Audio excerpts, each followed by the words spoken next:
Puncak dari tauhid itu adalah ikhlas. Dia tidak melihat dirinya ada, yang dilihat hanyalah Allah. Itu kenapa suratnya diberi nama surat ikhlas, padahal kata ikhlas tidak ada di surat.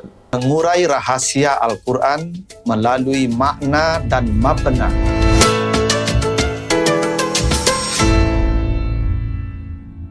Assalamualaikum warahmatullahi wabarakatuh. Alhamdulillahi rabbil alamin. Assalatu wassalamu ala asrafil anbiya wal mursalin wa ala alihi wa ashabihi ajmain. Para pemirsa program Makna dan Mabna yang dimuliakan Allah, kembali kita lanjutkan bahasan kita tentang struktur dan bangunan kata dan kalimat di dalam Al-Quran, serta pesan di balik bangunan dan struktur kata dan kalimat di dalam ayat-ayatnya. Yang kali ini kita akan bahas surat Al-Ikhlas, surat 112 ayat 1 dan 4. Mari kita baca ayatnya yang semua kita pasti hafal, karena ini ayat yang sering kita baca di setiap salat kita. A'udzubillahi minasyaitonirrajim. Qul huwallahu ahad, Allahus samad, lam yalid wa lam yulad wa lam yakul lahu kufuwan ahad. Katakanlah, dialah Allah yang Maha Esa, Ahad. Allah tempat bergantung, tidak melahirkan dan tidak dilahirkan, dan tidak ada baginya sekufu satu apapun. Itulah kira-kira arti sederhananya surat Al-Ikhlas ayat 1 sampai 4. Ada beberapa bagian penting yang bisa kita perhatikan, ya, yang menarik kita cermati secara redaksional ayat ini. Pertama, ini ayat bicara tentang tauhid, maka diberi nama surat Ikhlas, karena tauhid itu adalah keikhlasan. Puncak dari tauhid itu adalah ikhlas. Dia tidak melihat dirinya ada, yang dilihat hanyalah Allah. Itu kenapa suratnya diberi nama surat Ikhlas, padahal kata ikhlas tidak ada di surat ini katanya. Semua surat diberikan nama dengan kata yang ada padanya. Al-Baqarah ada kata Al-Baqarah, Ali Imran ada kata Ali Imran, Al-Falaq ada kata Al-Falaq, An-Nas ada kata An-Nas. Al-Ikhlas tidak ada kata Al-Ikhlas di sana, tapi namanya ikhlas, untuk menunjukkan orang yang ikhlas itu seperti kata ikhlas. Seperti surat Ikhlas ini, ya, orang yang ikhlas itu seperti surat Ikhlas. Dia tidak perlu hadir, biarlah yang lain yang hadir. Kira-kira begitu maknanya. Kenapa nama suratnya diberikan kata ikhlas, yang kata ikhlas itu tidak ada pada ayat pada surat ini. Ini menunjukkan orang yang benar-benar murni tauhidnya, yang tidak melihat dirinya ada, yang tidak perlu dirinya tampil, kira-kira begitu. Kata Allah, Qul huwallahu ahad, katakan dialah Allah yang Maha Esa. Ini masalah tauhid, ya. Tauhid itu harus diucapkan. Itu kenapa pakai kul. Padahal Allah bisa saja mengatakan huwallahu ahad, bisa. Atau bisa saja Allahu ahad, sudah sempurna. Kalimat kata Allah itu sebagai subjek atau mubtada, ahad sebagai khabar. Sudah sempurna. Jadi kalau dikatakan Allahu ahad, ya selesai. Kalimatnya utuh. Allah Maha Esa. Tapi kenapa ada kata kul? Katakan, ucapkan. Karena yang namanya ucapan itu ya berbunyi. Ma yalfizu min qaulin illa ladaihi raqibun atid. Qaul itu diucapkan. Ini memberi isyarat bahwa tauhid itu harus dibunyikan. Kata ada namanya syahadat. Asyhadu an la ilaha illallah wa asyhadu anna Muhammadar Rasulullah. Itu syahadat itu dibunyikan, dipersaksikan. Makanya saya bersaksi. Tauhid kalau tidak dibunyikan dengan lisan, tidak jadi tauhid. Maka kul. Ya. Itu kenapa orang kalau hanya bertauhid di hatinya, tidak. Harus lidahnya juga. Makanya kul.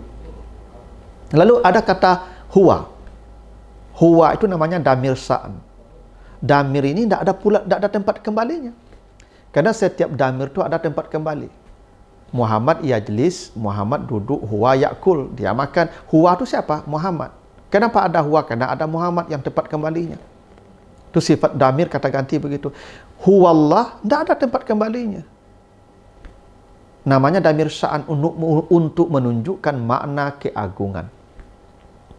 Kenapa begitu? Karena menyebut nama Allah itu adalah keagungan. Nama Allah itu sesuatu yang agung. Karena itu dimulai dengan damir sya'an.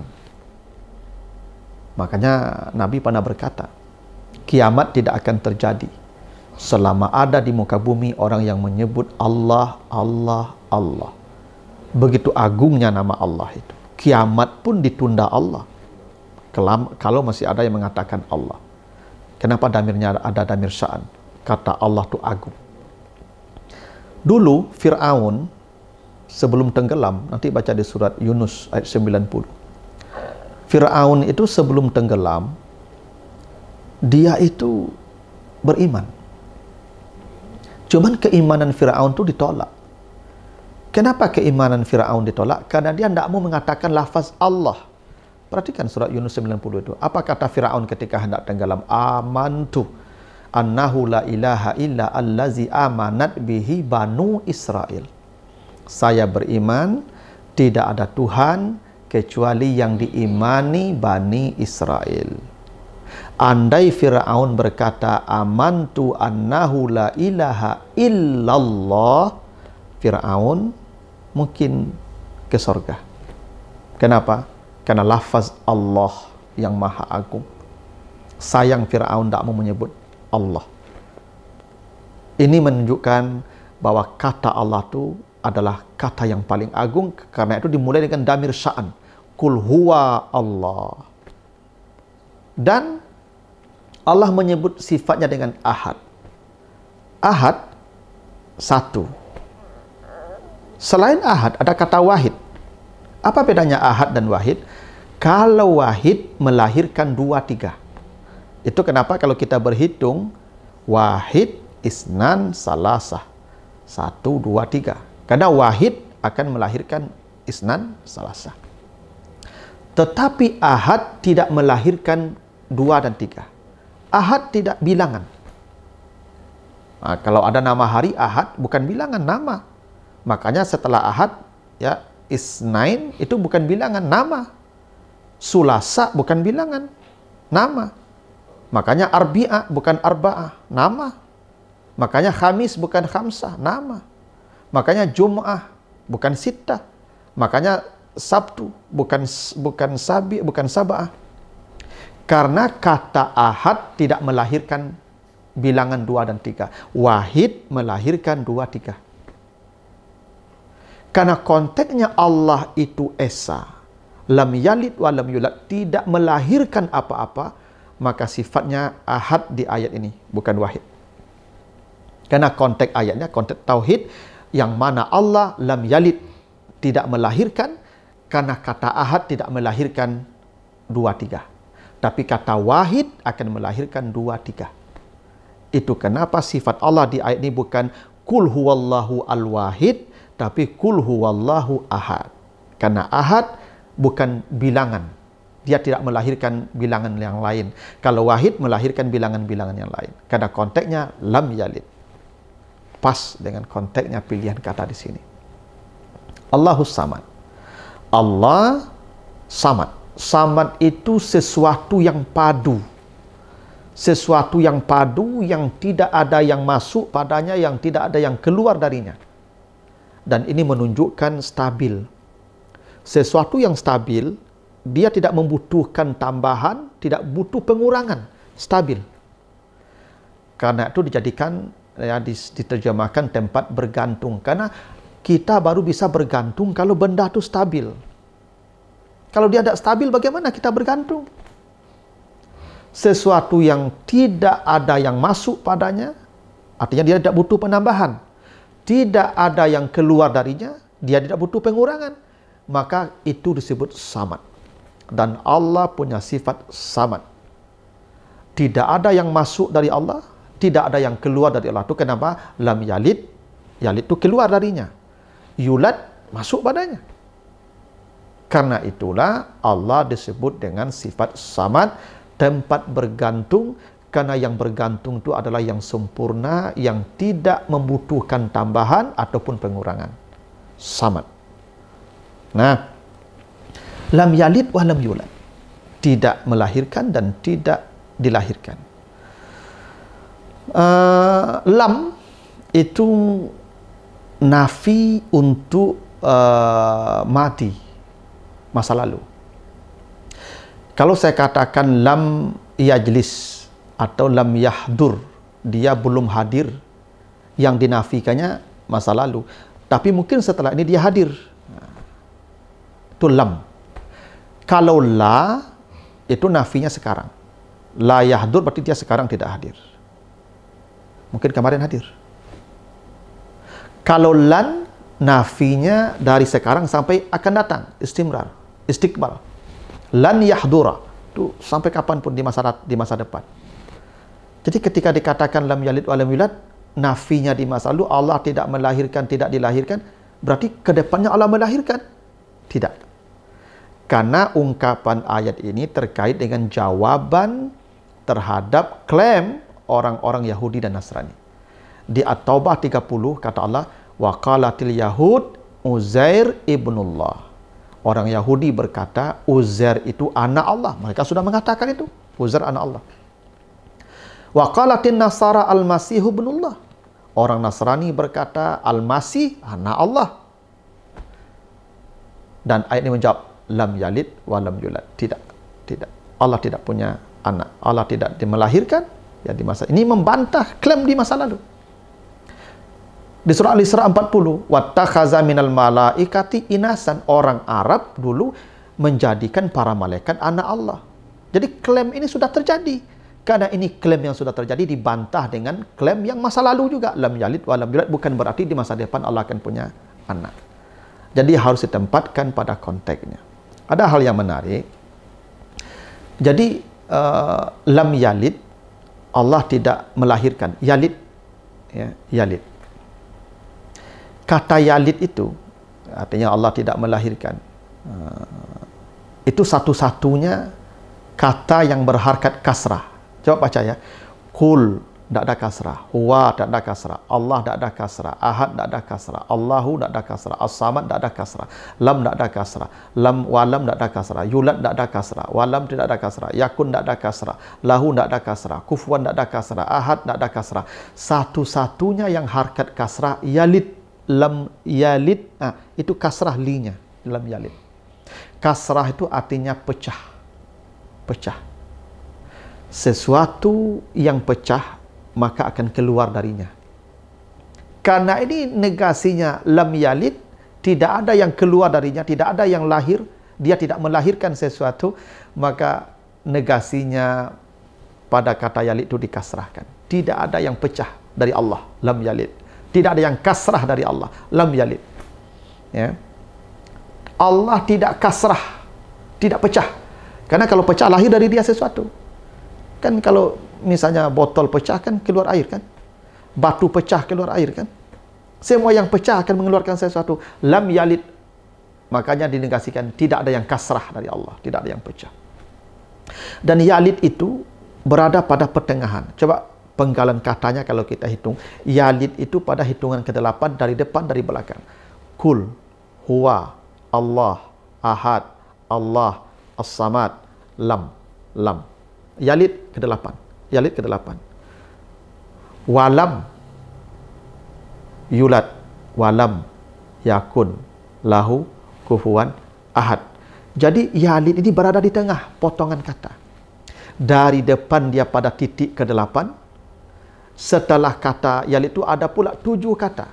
Jadi sebelumnya ada 7 kata, setelahnya ada 7 kata, ada 7 penggalan kata. Sebelum kata yalid ada 7 penggalan kata, setelah kata yalid ada 7 dan yalid di tengah. Ini menunjukkan keseimbangan. Orang yang seimbang itu tidak ada yang keluar darinya, tidak ada yang masuk kepadanya. Dia seimbang. Jadi kata yalid itu seimbang, menunjukkan Allah itu zat adil, seimbang. Hingga Allah layak menjadi tempat kita bertumpu, berpegang. Kenapa? Karena Allah itu zat dalam tanda kutip seimbang, tidak goyang, tidak oleng, tidak pecah. Karena itu kata yalid itu berada pada pertengahan, ke depannya ada 7 kata, ke ke belakangnya ada 7 kata, dia berada di tengah. Lalu lam yakun lahu kufuwan ahad. Kenapa tidak dikatakan lam yakun ahadun kufuwan lahu? Bisa ya? Lam yakun wa lam yakun ahadun kufuwan lahu. Itu strukturnya. Bisa juga walam yakun kufuwan ahadun lahu, walam yakun kufuwan ahadun lahu. Bisa juga walam yakun ahadun lahu kufuwan. Tapi tidak, Allah mengatakan walam yakun lahu kufuwan ahad. Apa maknanya? Ketika Allah mengatakan walam yakun lahu kufuwan ahad, itu artinya tidak ada sekutu bagi Allah dan yang lain pasti punya sekufu.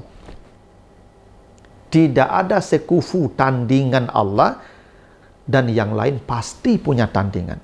Jadi menegasikan untuk Allah, mengisbatkan untuk yang selainnya. Itu kenapa lam yakun lahu didahulukan, kufuan didahulukan.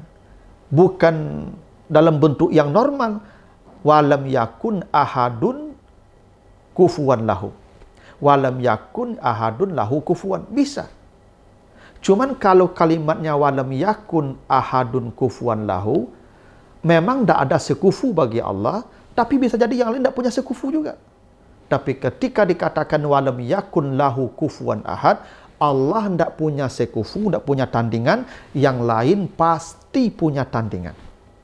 Itulah ketelitian ungkapan walam yakun lahu, didahulukan ya jar majrurnya. Didahulukan khabarnya dan mubtada'nya berada pada bagian ujung, ahadun. Dan yang paling hebat, kufuan, sekufu, yang itu tandingan yang itu dinegasikan untuk Allah. Kufuan itu aslinya kuf'an dengan hamzah, bukan dengan waw. Coba buka kamus. Dari kata kuf'un. Dalam bahasa Arab, yang lazim itu waw diganti hamzah. Kata waris menjadi irs, boleh. Kata qawim menjadi qaim, waw diganti hamzah. Kata sawim diganti dengan saim, biasa.